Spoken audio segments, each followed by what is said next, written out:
അപ്പോൾ എല്ലാവർക്കും എൻ്റെ ചാനലിലേക്ക് ഒന്നുകൂടെ സ്വാഗതം. വേറെ കൊണ്ടല്ല, ഞാൻ ഇന്നലെ പോയി കണ്ട സിനിമ എന്ന് പറയുമ്പോഴത്തേക്ക് നമ്മുടെ ഡെഡ്പൂൾ ആൻഡ് വോൾവറിൻ. ഇതിനെപ്പറ്റി എന്ത് പറയാനാന്ന് ചോദിച്ചു കഴിഞ്ഞാൽ, പോയി ടിക്കറ്റ് എടുക്കുക, പോയി കാണാമെന്ന്. പിന്നെ അതിനകത്ത് എടുത്തു പറയാൻ വേണ്ടിയിട്ടുള്ളതെന്ന് പറയുമ്പോഴത്തേക്ക് നമ്മുടെ ഡെഡ്പൂളിൻ്റെ ആയാലും വോൾവറിൻ്റെ ആയാലും കെമിസ്ട്രിയാണ്. കെമിസ്ട്രി എന്ന് പറയുമ്പോൾ അത്യാവശ്യം നല്ല രീതിയിലാണ് വർക്കൗട്ട് ആയിട്ടുള്ളത്. നമുക്കറിയാലോ, സത്യം പറഞ്ഞു കഴിഞ്ഞാൽ നമ്മുടെ വോൾവറിൻ എന്ന് പറയുമ്പോഴത്തേക്ക് എപ്പോഴും ഒരു റഫ് ആൻഡ് ടഫ് ക്യാരക്ടറാണ് നമ്മൾ ഇതിനകത്ത് കൊണ്ടുവരുന്നത്. എല്ലാ ക്യാരക്ടേഴ്സ് നമ്മൾ ബാക്ക്ഗ്രൗണ്ടിൽ നോക്കിയാലും ആ സെയിം ക്യാരക്ടർ തന്നെയാണ് ഇതിനകത്ത് വന്നിരിക്കുന്നത്. അതേപോലെ തന്നെ നമ്മുടെ ഡെഡ്പൂളിന്റെ പറയുവാണെങ്കിൽ നേരെ ഓപ്പോസിറ്റ് ആണ്. എപ്പോഴും നമ്മളെ എന്റർടൈൻ ചെയ്യിപ്പിക്കുന്ന, ഭയങ്കരമായിട്ട് ചിരിച്ചും കളിച്ചും നടക്കുന്ന ടൈപ്പിലുള്ള ഒരു ക്യാരക്ടറാണ് ഡെഡ്പൂളിന്റെ വരുന്നത്. ഇതിന്റെ രണ്ടിന്റെയും കൂടെ കോമ്പിനേഷൻ വന്നപ്പോഴത്തേക്ക് ആക്ച്വലി ഇഷ്ടം പോലെ സ്വേറിങ് വരുന്നുണ്ട് ഇതിനകത്ത്. നല്ല രീതിയിൽ ഡെഡ്പൂളിന്റെ ക്യാരക്ടർ അറിയാമല്ലോ നിങ്ങൾക്ക്, നല്ലപോലെ സ്വേറിങ് വരുന്നുണ്ട്. പിന്നെ അതുകൂടാതെ നല്ല വയലൻസ് ഉണ്ട്.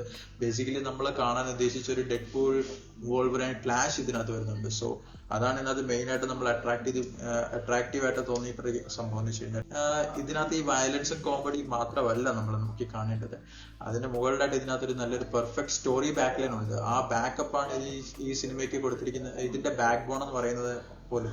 സോ ബേസിക്കലി ഇതിനകത്ത് നമുക്ക് പറയാൻ വേണ്ടി പറയുകയാണെങ്കിൽ ഇറ്റ്സ് എ പെർഫെക്റ്റ് മൂവി. നമുക്ക് എല്ലാവർക്കും പോയി വാച്ച് ചെയ്യാൻ പറ്റുന്ന ഒരു മൂവിയാണ്. നിങ്ങളിപ്പോ ഇവരുടെ ഫാൻ അല്ല, അല്ലെങ്കിൽ നിങ്ങൾക്ക് ഇതിന്റെ സ്റ്റോറി ബാക്ക് ലൈൻ എന്തുവാണെന്ന് അറിയത്തില്ല എങ്കിൽ പോലും നിങ്ങൾക്ക് ഇതൊരു ഫസ്റ്റ് ടൈം നിങ്ങൾ പോയിരുന്ന് കാണുവാണെങ്കിൽ പോലും നമുക്ക് എന്റർടൈനിങ് ആയിട്ട് തോന്നും. നമുക്ക് ഇഷ്ടപ്പെടും, നമുക്ക് കഥ മനസ്സിലാവും.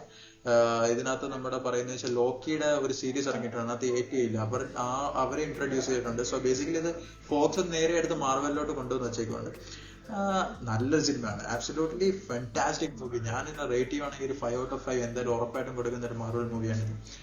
സോ ബേസിക്കലി നിങ്ങൾക്ക് എല്ലാവർക്കും ഇഷ്ടപ്പെടുമെന്ന് എനിക്ക് തോന്നുന്നുണ്ട്. അപ്പൊ നിങ്ങളൊരു മാർവൽ ഫാൻ ആണെങ്കിൽ എന്തായാലും ഉറപ്പായിട്ട് ഈ സിനിമ പോയി കാണുക, തിയേറ്ററിൽ തന്നെ പോയി കാണുക. നല്ലൊരു സിനിമയാണ്, നിങ്ങൾക്ക് എന്തായാലും ഒരു നല്ലൊരു വിഷ്വൽ ട്രീറ്റ് എന്തായാലും ഈ സിനിമ തരുന്നതായിരിക്കും. എന്തായാലും ഇതോടുകൂടി ഈ ഒരു വീഡിയോ ഞാൻ അവസാനിപ്പിക്കുകയാണ്. നമുക്കപ്പോൾ അടുത്ത റിവ്യൂ ആയിട്ട് നമുക്ക് ഇനി അടുത്ത വീഡിയോയിൽ കാണാം. Thank you. Signing out.